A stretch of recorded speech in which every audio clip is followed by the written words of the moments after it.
Yeah, when the new track opened, basically. When the new track opened, it was like, we're not going to stay in there. Before that, we were at Sacred Heart. And before that, we were at Pukekura Park. The athletics track used to be in Pukekura Park.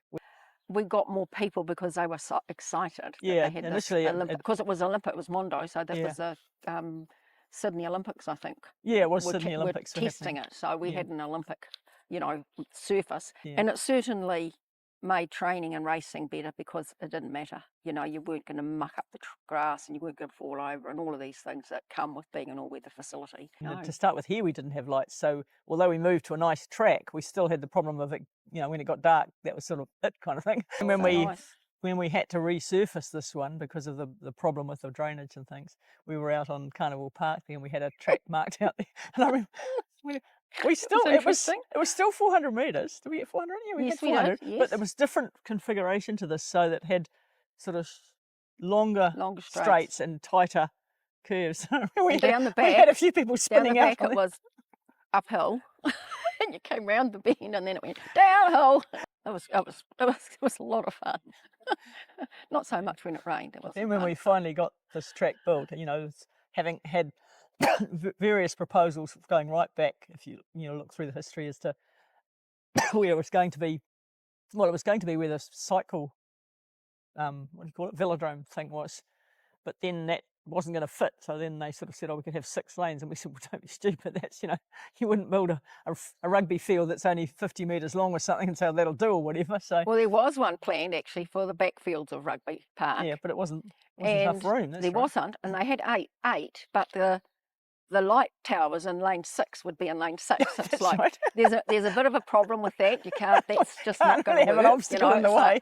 Come on, guys, come on. And so then we looked at looked at Sacred Heart Field, and we were in quite serious sort of talks with Sacred Heart, but there was a problem with it being like the school or the Catholic Church owned the ground, so we wouldn't own the ground, but there was certainly a consideration at one stage. Yeah. So then we eventually came here, and obviously, going for the Mondo surface, it was back then it was expensive.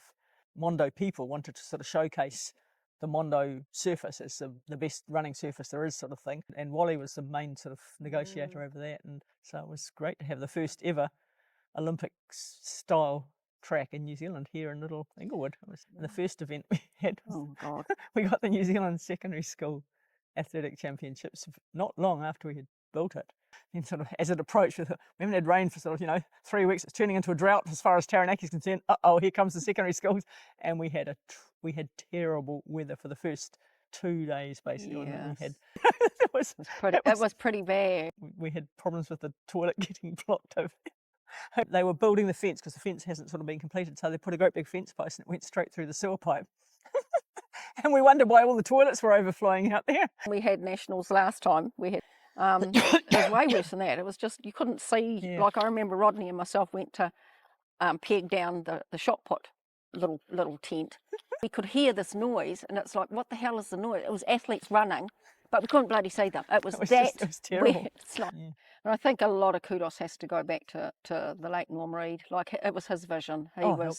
He was so pivotal in getting it where it was now, and it didn't happen. But he'd planted that seed.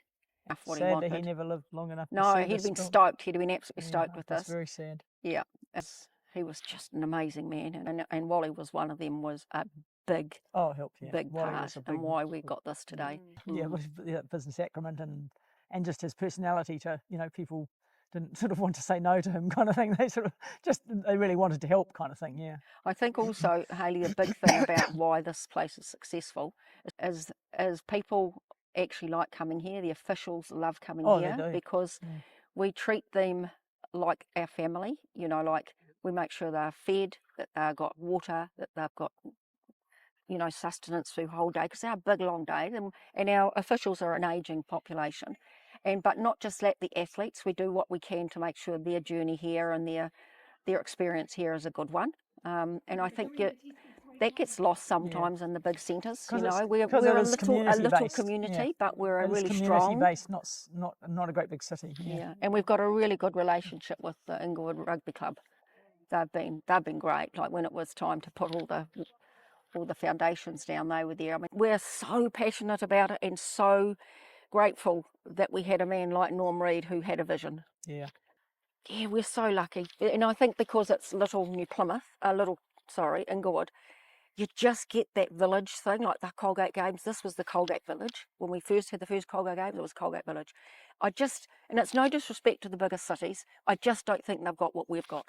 I just think we're very, very lucky to have the community on board the way they are. So we just do need to mention the TET because, like, honest to God, without them, this would have been such a mission. We'd have got there eventually, but just nowhere near as quickly as us. They had, on the outset, they were absolutely supportive. They could see that our vision was bigger than just athletics. It was for the whole community. It was a community asset, and then adding the building on later. You know, there was always plans to build a building. We just had to do it in stages. But that was then going to be broaden the aspect of what was available at the facility. Absolutely. You know, it started with an athletics track, but then it expanded to a community facility. And I think TET realised that that was our vision, and they thought that, you know, that was a sensible vision for a community to have, kind of thing, and they could see the value of it. Yeah. Oh, so we got involved on Sorry, the stadium trust. Oh yeah, we've I've got training to do now. Sorry. No, not